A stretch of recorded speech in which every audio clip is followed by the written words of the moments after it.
Voters head to the polls today to decide Georgia's U.S. Senate runoff race, and tens of thousands of people are still without power in central North Carolina this morning.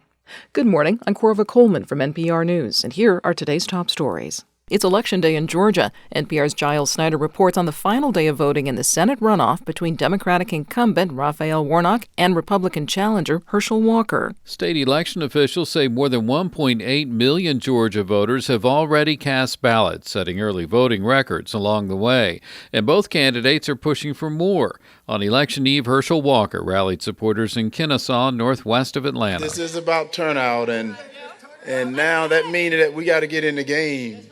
And we can't sit on the sideline anymore. Warnock told supporters in Atlanta they must remain focused. The race is not given to the swift nor to the strong, but to the one who endures till the end. The early vote is expected to lean towards Warnock, but Republicans typically vote in bigger numbers on Election Day. Giles Snyder, NPR News. The state of Arizona has certified its midterm election results. This comes after some Republican officials in an Arizona county had to be ordered by a court to certify local results. Congressional leaders will award the Congressional Gold Medal today to law enforcement officers who defended the Capitol on January 6th last year.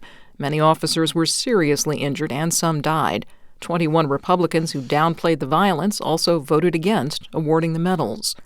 More than 35,000 customers still lack power in central North Carolina. The FBI is helping search for the suspect they fired on 2 power substations in Moore County.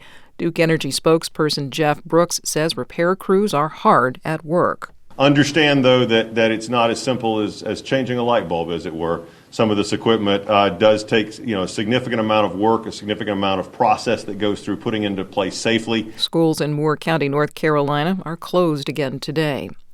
A white former police officer in Fort Worth, Texas, is on trial, accused of murdering a black woman in 2019. From member station KERA, Miranda Suarez reports attorneys are examining whether the former officer was justified in shooting through the woman's bedroom window into her house. Both sides agree. Aaron Dean shot and killed a Tatiana Jefferson while responding to a call about Jefferson's doors being open. And Jefferson held a gun.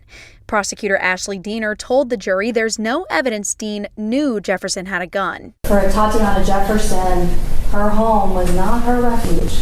It was not her sanctuary or her safe place. It was her demise. But Dean's defense team said he could see Jefferson had a gun. Defense attorney Miles Brissett told the jury Jefferson's gun had a green pointing laser trained on Dean, and he shot to protect himself. I'm Miranda Suarez in Fort Worth. You're listening to NPR.